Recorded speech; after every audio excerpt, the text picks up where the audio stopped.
అస్మద్గురుభ్యో నమః. శ్రీమాత్రే నమః. పరమేశ్వరుని దివ్యపాద పద్మాలకు నమస్కారం చేసుకుంటూ వీడియోలోకి వెళ్ళిపోదాం. నిన్నటి రోజున అజామిళోపాఖ్యానం మొదలు పెట్టుకున్నాం. దాంట్లో అజామిళుడు యొక్క శరీరం విడిచిపెట్టే సమయంలో నారాయణ నామమంత్రం జపించినందుకు విష్ణుదూతలు వస్తారు.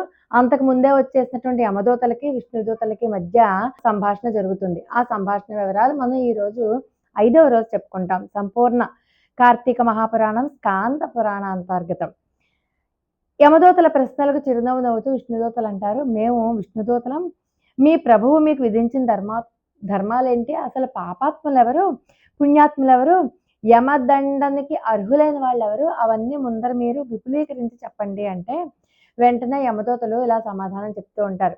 సూర్య చంద్రాగ్ని వాయుర ఆకాశ గోసంధ్యలు దశ దిశా కాలాలు వీనిని మానవుని యొక్క పాపపుణ్యాలకు సాక్ష్యాలుగా విచారించి వారిని మేము శిక్షిస్తాం. ఓ విష్ణుదేవతలారా, శ్రద్ధగా వినండి.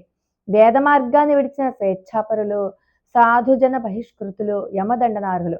బ్రాహ్మణుణ్ణి, గురువుని, రోగిని పాదాలతో తన్నేవారు, తల్లిదండ్రులతో దెబ్బలాడేవాళ్ళు, అసత్యాలు చెప్పేవాళ్ళు, జంతు హింసకులు, దానం చేసిన దానిని మళ్ళీ ఆశించేవాడు, డాంబికుడు, దయారహితుడు, పరభార్య సంగముడు, సొమ్ములను తీసుకుని పక్షాన్ని అవలంబించే వాళ్ళని, చేసిన దానాన్ని బయట పెట్టుకుండేవాణ్ణి, మిత్రద్రోహిని, కృతఘ్నులని, ఇతరుల పురుష సంతతిని చూసి ఏడ్చేవాళ్ళని, కన్యాశుల్కాలతో జీవించేవాణ్ణి, వాపీకోప తటాకాది నిర్మాణ ఆటంకపరులని, తల్లిదండ్రుల శ్రాద్ధ కర్మలను విడిచిన వాళ్ళని, కేవలం భోజనం గురించే ఆలోచించే వాళ్ళని, ఇతరులు చేస్తూ ఎవరైనా దానాలు చేస్తుంటే దానం చెయ్యొద్దు అన్నా కూడా మహాపాపమేట. అలాంటి వాళ్ళని, నిత్యము స్నాన సంధ్య జపతపాదులు వదిలేసిన వాళ్ళని, బ్రాహ్మణ అశ్వ గోహత్య ఇత్యాది పాపయుక్తులైన వాళ్ళందరూ కూడా యమలోకంలో మా చేత దండించబడుతూ ఉంటారు. ఇక ఈ అజామిళుడు అంటారా, వీడు అసలు చెయ్యని పాపం అంటూనే లేదు. బ్రాహ్మణ జన్మం ఎత్తాడు, దాసి సంగము లోలుడై చెయ్యరాని పాపాలు చేశాడు వీడు. అలాంటి వాడికి విష్ణులోకం ఎలా వస్తుంది, వాడు విష్ణులోకానికి అర్హుడు ఎలా అవుతాడు అంటూ యమదూతలు అంటారు. యమదూతల యొక్క ప్రశ్న విని విష్ణుదేవ పార్షదులు చెప్తారు, ఓ యమదూతల్లారా, ఉత్తమ లోకాలకి పొందాలి అని అంటే వాళ్ళకి కావలసిన పుణ్యాల గురించి మేం చెప్పేది కూడా వినండి. ఇప్పటిదాకా మీరు చెప్పింది మేము విన్నాం కదా. ఏ కారణం చేతనైనా సరే దుస్సంగమాన్ని వదిలి సత్సంగంతో కలిసేవాడు, నిత్యము దైవ చింతనాపరుడు, స్నాన సంధ్య జపహోమ తత్పరుడు మీ యమలోక గమనానికి అర్హులు కాదు.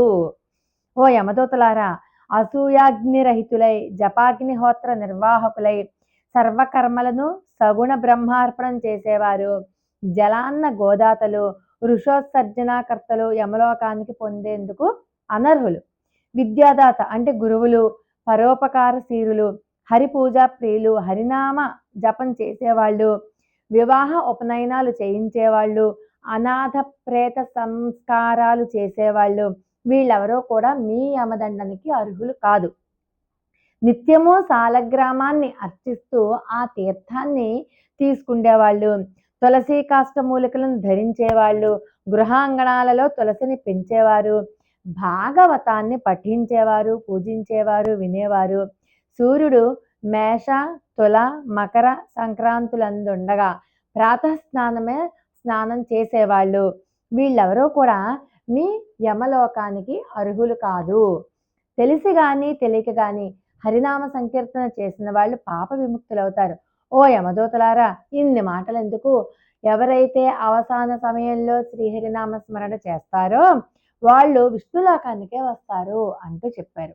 ఈ విధంగా సాగుతున్నటువంటి యమ విష్ణుదూతల సంవాదాన్ని అంతటినీ విన్నటువంటి అజామిళుడిలోని జీవుడు తన శారీరక కృత దాసీ సాంగత్యాది పాపాలను తలుచుకుంటూ దుఃఖిస్తూ ఉన్నట్టు ఆ జీవుడు స్పృహామయుడే చాలా ఆశ్చర్యపొందాడు.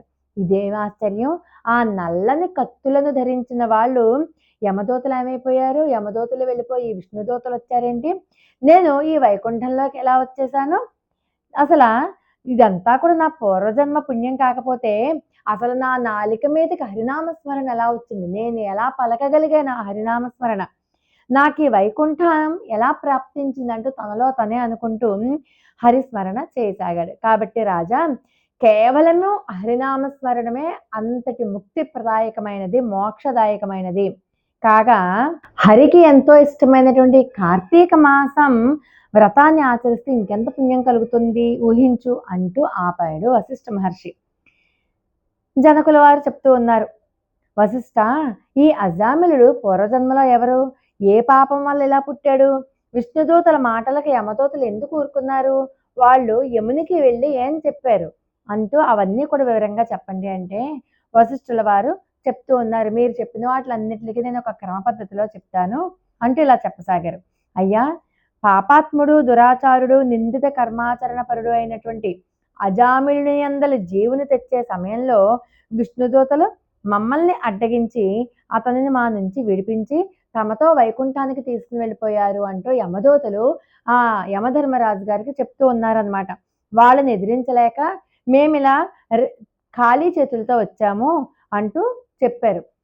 కింకరులు చెప్పింది విని యమధర్మరాజు గారు ఇలా అంటారు. ఆయనకి ముందర చాలా కోపం వచ్చింది, కానీ ఆయన సమవర్తి కదా, తన జ్ఞాన దృష్టితో జరిగిందంతా తెలుసుకుని, కింకరులారా, మీరు ఈ అజామిలుడు అనేటటువంటి పాపి అంత్యకాలాన హరినామస్మరణ చేయడం వల్ల ఆయన తన యొక్క సమస్త పాపాలు పోయాయి. ఎప్పుడైతే పాపాలు పోయాయో విష్ణుప్రియుడు అయ్యాడు. నామస్మరణ మాత్రం చేత విష్ణువు ఆయన తన విష్ణుదూతలను పంపించారు, విష్ణుదూతల చేత తీసుకొని పోబడ్డాడు. తెలిసి తాకినా తెలియక తాకినా దహించవలనని కోరిక లేకపోయినప్పటికీ కూడా సమస్త జాతులను అగ్ని ఎలాగైతే దహిస్తుందో అలాగే తెలిసి జపించినా తెలియక జపించినా హరినామస్మరణ జపించడం వల్ల పాపాలన్నీ పటాపంచలైపోతాయి అంటూ శ్రీహరి యొక్క నామస్మరణ చేసినంత మాత్రం చేత వారి పాపాలన్నీ దహించబడిపోతాయి. ఇంకా తెలియకుండా జపం చేస్తేనే పాపాలు పోతే ఇంకా తెలిసి భక్తితో శ్రద్ధతో ఆ శ్రీహరి నామస్మరణ చేస్తే ఇంకెంత ఫలితం కలుగుతుంది అంటూ సేవకులకు ఎంతవరకు చెప్పాలో అంతవరకు మాత్రమే చెప్పి యముడు మరింత పూర్వాలోచనాపరుడయ్యాడు.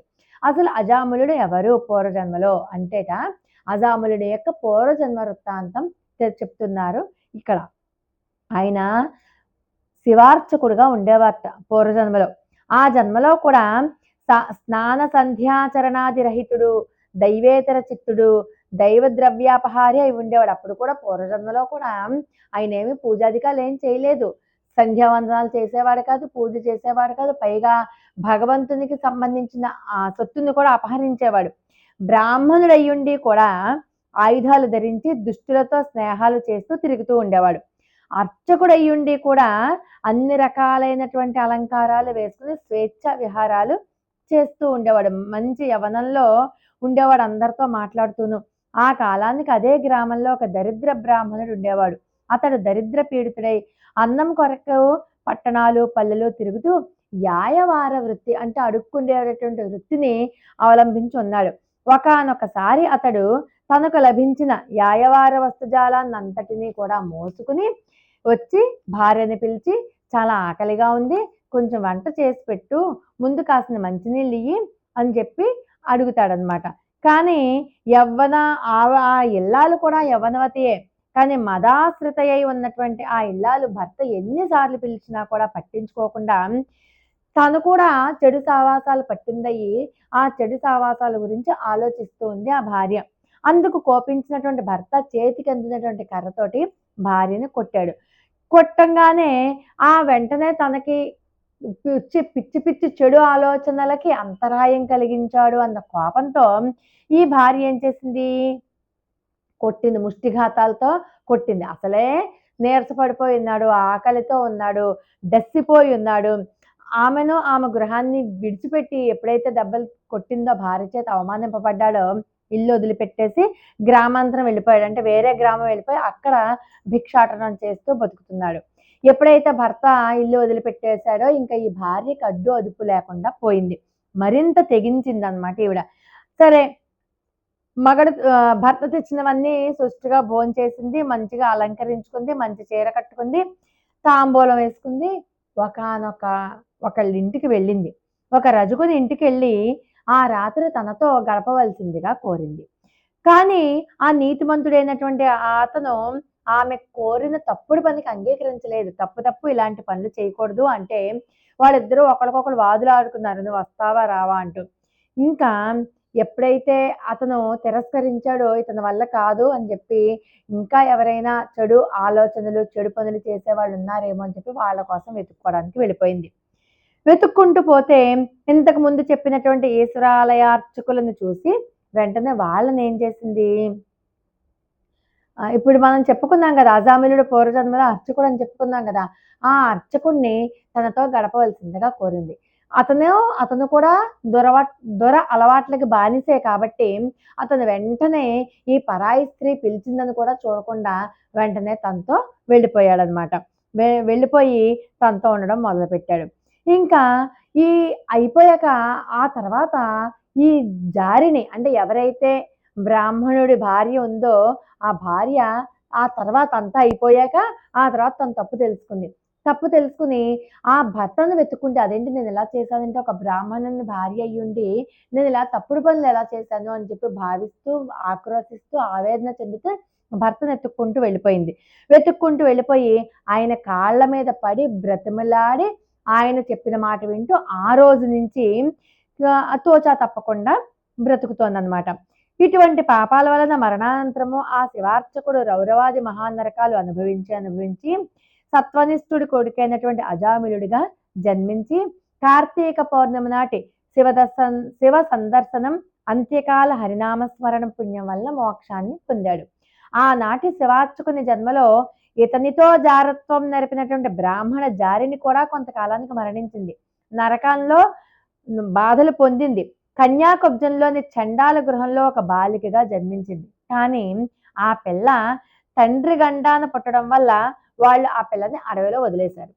ఆ వనాంతర్గామి అయినటువంటి ఒక బ్రాహ్మణుడు ఈ బాలిక ఏడుస్తుంటే విని జాలిపడి తనతో పాటు ఇంటికి తీసుకుని వెళ్ళి ఆ ఇంట్లో దాసీదానికి పెంపకానికి ఇచ్చాడు. ఆ దాసీదాని దగ్గర పెరిగిన పిల్లే ఆ తర్వాత అజామిలుడు తన దగ్గరికి తీసుకున్నాడనమాట. ఆ పిల్లనే అజామిలుడు పెళ్ళాడాడు. మహారాజా, నువ్వు అడిగినటువంటి అజామిలుడి యొక్క పూర్వగాథ ఇదే. సమస్తములైన పాపాలకి హరినామస్మరణ కన్నా మించిన ప్రాయశ్చిత్తము లేదు.